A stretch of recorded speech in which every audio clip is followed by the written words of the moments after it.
Hello viewers, আসসালামু আলাইকুম। আশা করছি আপনারা সবাই ভালো আছেন। আলহামদুলিল্লাহ, আল্লাহ পাক ভালো রেখেছেন। আজকের ভিডিওটি অত্যন্ত গুরুত্বপূর্ণ এবং বর্তমান সময়ে আলোচিত এবং সমালোচিত একটি ইস্যুকে কেন্দ্র করে হতে যাচ্ছে। সুতরাং পুরো ভিডিও না দেখে দয়া করে মন্তব্য করবেন না। পুরো ভিডিওটি দেখুন। যদি কোনো কারণে আপনার মন্তব্য করতে মন চায় তাহলে মন্তব্য করবেন, বাট একটাই শর্ত, সেটা হচ্ছে পুরো ভিডিও দেখে তারপরে মন্তব্য করুন প্লিজ। তো আমার এই ভিডিওর মধ্যে আজকে আল্লামা মামুনুল হক স্যার কেন্দ্রিক, মূলত আল্লামা মামুনুল হক স্যারের পক্ষে এবং বিপক্ষে কিছু কথা রয়েছে। পক্ষে কেন এবং বিপক্ষে কেন, সেই কথাগুলো আপনারা এখানে জানবেন এবং আমি চেষ্টা করব তথ্য প্রমাণ সহ কথা বলার। তো প্রথমেই আসব যে আমাদের এই বাংলাদেশের যে সংবিধানটি রয়েছে, constitution of Bangladesh, as a constitution every person of Bangladesh has a right to move in this country. That means প্রত্যেকটা ব্যক্তিরই অধিকার রয়েছে, আমাদের বাংলাদেশের যারা নাগরিক তাদের অধিকার রয়েছে এই দেশে স্বাধীনভাবে চলাফেরা করার।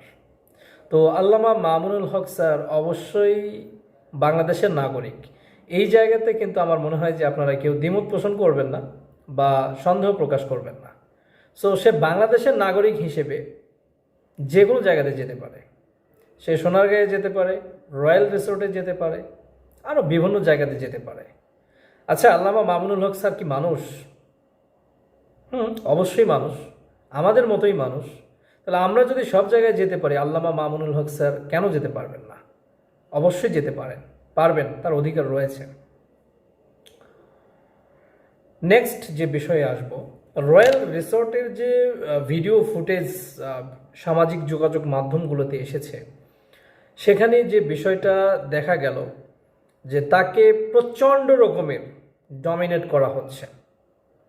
তার সেখানে যে সমস্ত মানুষ ছিলেন, লোকাল পিপলস, জার্নালিস্ট, সবাই একই রকম কি বলবো যে একই রকমভাবেই তাকে ট্রিট করেছে। ডমিনেটিং যে একটা ব্যাপার স্যাপার, সেই বিষয়টি সেখানে ছিল।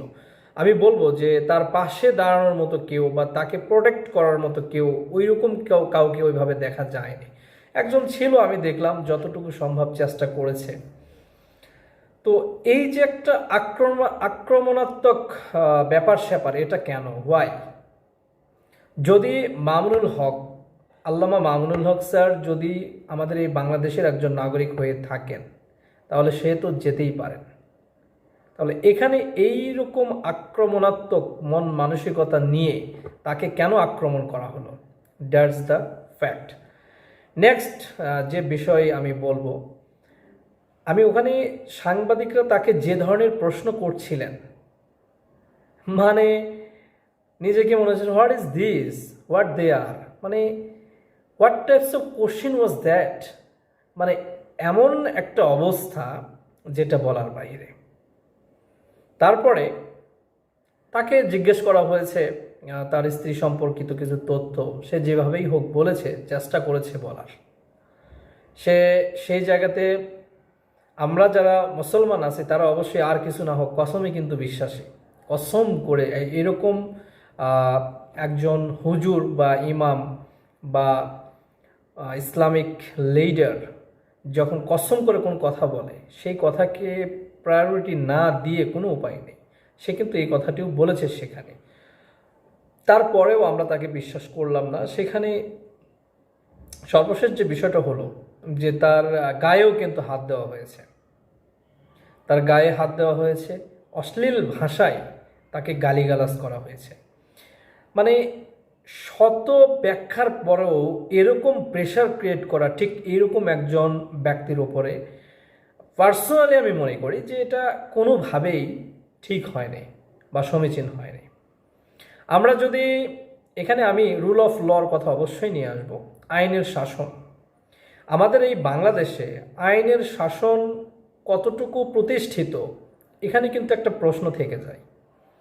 এই প্রশ্নটা আমি এজন্যই করছি, এখানে যে মানুষগুলো রয়েছে স্বয়ং সেখানে প্রশাসনের লোকও ছিল, তারপরেও তাকে এই পরিমাণে হেনস্থা করা হলো, অপদস্থ করা হলো। কোনো কিছু যদি ঘটেই থাকে নেগেটিভ, তাহলে সেটা কিন্তু আইনের মাধ্যমে সুরাহা করার প্রসেস রয়েছে।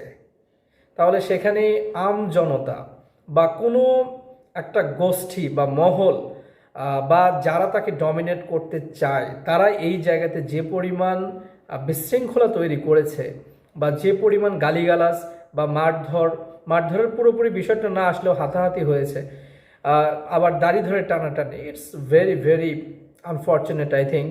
সো এই বিষয়গুলো সর্বোপরি আমি বলবো যে এটা কোনোভাবেই সমীচীন হয়নি, এটা টোটালি আনএক্সপেক্টেড। সর্বশেষ যে বিষয়টি বলবো যে আমাদের মহান জাতীয় সংসদ, এই মহান জাতীয় সংসদে মূলত আমাদের যে পার্লামেন্টেরিয়ান যারা থাকেন তারা মূলত এই জায়গাতে মাটি ও মানুষ, এই দেশের কিভাবে উন্নয়ন হবে, আইন পাশ করা বা বিল পাস, যে বিষয়গুলো নিয়ে কাজ করার কথা, তারপরেও আমরা অনেক সময় দেখে থাকি যে শুধুমাত্র এই বিষয়গুলোর মধ্যেই সীমাবদ্ধ নয়। ইন প্রিভিয়াস অনেক দেখা হয়েছে যে সংসদে সরকার দলীয় লোক অথবা বিরোধী দলীয় যারা নেতা থাকেন বা এমপি মন্ত্রীরা যারা থাকেন তারা একে অপরের প্রতি কিভাবে দোষারোপ করা যায়, এবং সেটা শুধুমাত্র যে দোষারোপের পর্যায়ে তা না, এটা গালিগালাজের পর্যায়েও পর্যন্ত চলে যায়। আমাদের মধ্যেই অনেক বড় বড় নেতা এখন আর নেই যারা হয়তোবা পরলোক গমন করেছেন, তাদেরকে সে জায়গাতে উঠিয়ে নিয়ে এসে কি পরিমাণ বিশ্রী ভাষায় গালিগালাজ করা হয়, অথচ যাদের হাত ধরে আমাদের এই দেশের ভিত্তিপ্রস্তর হয়েছে। দুঃখজনক। তো এই মামুনুল হক সাহেবের কথা যখন জাতীয় সংসদ, মহান জাতীয় সংসদে উঠে আসে, এটা আরও বেশি দুঃখজনক। যেখানে আমার দেশের উন্নয়নের কথা বলা দরকার, উন্নয়ন নিয়ে ভাবার দরকার, সেখানে আসলে এই বিষয়গুলো উঠে আসা বোধগম্য না। আসলে এখন যে কথাগুলো বলবো আমি, এই বিষয়গুলো আমার জানতে চাওয়া, এবং এই বিষয়গুলোর কারণেই কিন্তু আমরা যারা আছি দেখা যাচ্ছে যে এই বিষয়টাকে হয়তোবা আমরা মানতে পারছি না যে মামুনুল হক সাহেব এই ধরনের কোনো কাজ করতে পারেন বা তার বিরুদ্ধে কোনো ষড়যন্ত্র হচ্ছে কি না আদৌ। বাট এখন যে কথাগুলো বলবো এইগুলোর কারণে কিন্তু একটা প্রশ্ন থেকে যায়, একটা ইন্টারোগেটিভ সাইন কিন্তু এখানে রয়ে যায়। সুতরাং আমি বলবো এই বিষয়গুলো যদি ক্লিয়ার হয় বা ক্লিয়ার করা যায় তাহলে কিন্তু আর জনমনে কোনো প্রশ্ন থাকবে না। প্রথম কথা হচ্ছে, আল্লামা মামুনুল হক স্যারকে যখন প্রশ্ন করা হয়েছিল তার স্ত্রীর নাম কি, সেখানে তিনি বলেছেন তার স্ত্রীর নাম হচ্ছে আমিনা তাইয়েবা। এবং একটা ভিডিও ফুটেজে দেখলাম যে যাকে দ্বিতীয় স্ত্রী হিসেবে দাবি করা হয়েছে, তিনি যে সাক্ষাৎকারটা দিয়েছেন সেখানে তিনি তার নাম বলেছেন জান্নাত আরা ঝর্ণা। এবং পরবর্তীতে যে বিষয়টি জানা গেল যে আমিনা তাইয়েবা আমাদের এই মামুনুল স্যারের প্রথম স্ত্রীর নাম ছিল। এখানে কিন্তু একটা প্রশ্ন রয়ে যায় যে দ্বিতীয় স্ত্রীর নাম জানতে চাওয়া হয়েছে, সে কেনই বা প্রথম স্ত্রীর নাম বলল, এবং যদি সেটা প্রথম স্ত্রীর নাম নাই হয়, যদি দ্বিতীয় স্ত্রীর নাম হয়ে থাকে, তাহলে দ্বিতীয় স্ত্রী তার সেই নামটি না বলে জান্নাত আরা ঝর্ণা কেন বলল? এই বিষয়টি নিয়ে এখনো পর্যন্ত আল্লামা মামুনুল হক স্যার কোনো ধরনের কোনো তথ্য শেয়ার করেননি বা কোনো ধরনের কোনো কথা এই বিষয়ে এখন পর্যন্ত সে মিডিয়াতে বলেননি। এটা নাম্বার 1 প্রশ্ন। সেকেন্ড যে বিষয়টি উঠে আসছে, কালো বোরখা ভার্সেস নীল বোরখা।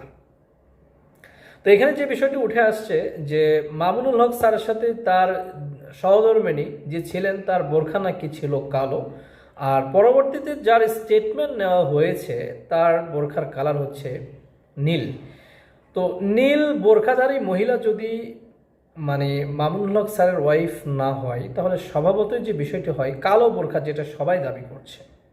আমারও প্রশ্ন একই জায়গাতে যে স্টেটমেন্ট যে দিয়েছে তার বোরখার কালার, এবং মামুনুল হক সাহেবের পাশে যে মহিলাটি ছিল প্রথমের দিকে তার বোরখার কালার ছিল কালো, তাহলে দুজন ব্যক্তি এখানে হওয়ার কথা। এই বিষয়টি নিয়ে মামুনুল হক সাহেব এখনো পর্যন্ত কালো বোরখা ভার্সেস নীল বোরখার মধ্যে কি ঝামেলা রয়েছে এই বিষয়টি নিয়ে এখনো পর্যন্ত মামুনুল হক সাহেব কোনো তথ্য প্রদান করেননি বা কোনো স্টেটমেন্ট এখন পর্যন্ত সামাজিক যোগাযোগ মাধ্যম বা মিডিয়াতে সে এই বিষয়টি নিয়ে কোনো কথা বলেননি।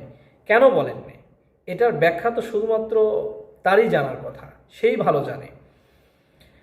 এবার আরেকটা বিষয় যেটা, যে দ্বিতীয় স্ত্রী, কথিত দ্বিতীয় স্ত্রী, নীল বোরখাধারী যে মহিলাটি ছিলেন, তার বড় ছেলের সাথে একটা কল রেকর্ড ফাঁস হয়ে গেছে।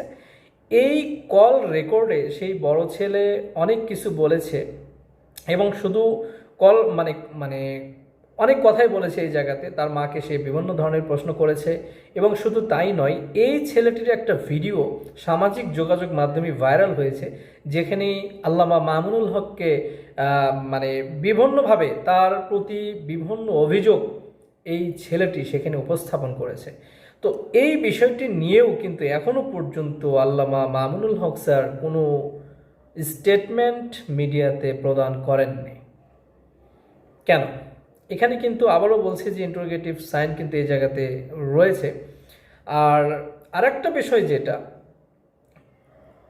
মিডিয়াতে আরেকটা কল রেকর্ড ফাঁস হয়েছে, মামুনুল হক স্যারের সাথে তার প্রথম স্ত্রীর যে কল রেকর্ডটি ফাঁস হয়েছে, সেখানে মামুনুল হক স্যারের প্রথম স্ত্রী জানেনই না যে তার হাজব্যান্ড তার দ্বিতীয় স্ত্রী রয়েছে, বা সেখানে মামুনুল সাহেব তার স্ত্রীকে এই বিষয়টি যেভাবে বুঝিয়েছেন যে এই বিষয়টি আসলে সত্য না, পরিস্থিতির কারণে মূলত তিনি এই কথাটি বলতে বাধ্য হয়েছেন। আসলে কোনটা সত্য? এই যে কল রেকর্ডের কথাগুলো বলা হচ্ছে, এই কল রেকর্ডগুলো নিয়েও কিন্তু মামুনুল সাহেব এখন পর্যন্ত কোনো বক্তব্য প্রদান করেননি।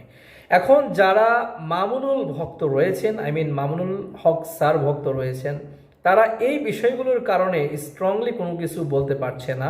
আমি এখানে যে বিষয়গুলো লাস্টে 5টা কোশ্চেন আমি আপনাদের কাছে রেখেছি বা মামুনুল হক সাহেবের কাছে রেখেছি, এই 5টা প্রশ্নের উত্তর যথাযথভাবে মিডিয়ায় যখন আসবে এবং তথ্য উপাত্ত প্রমাণ সহ, তখনই এই বিষয়টি ক্লিয়ার হয়ে যাবে। আদারওয়াইজ এই বিষয়টি আসলে আমার সাধারণ যে জনগণ রয়েছে তাদের মধ্যে বিভ্রান্তির সৃষ্টি করছে ঠিক এই কয়টা প্রশ্ন।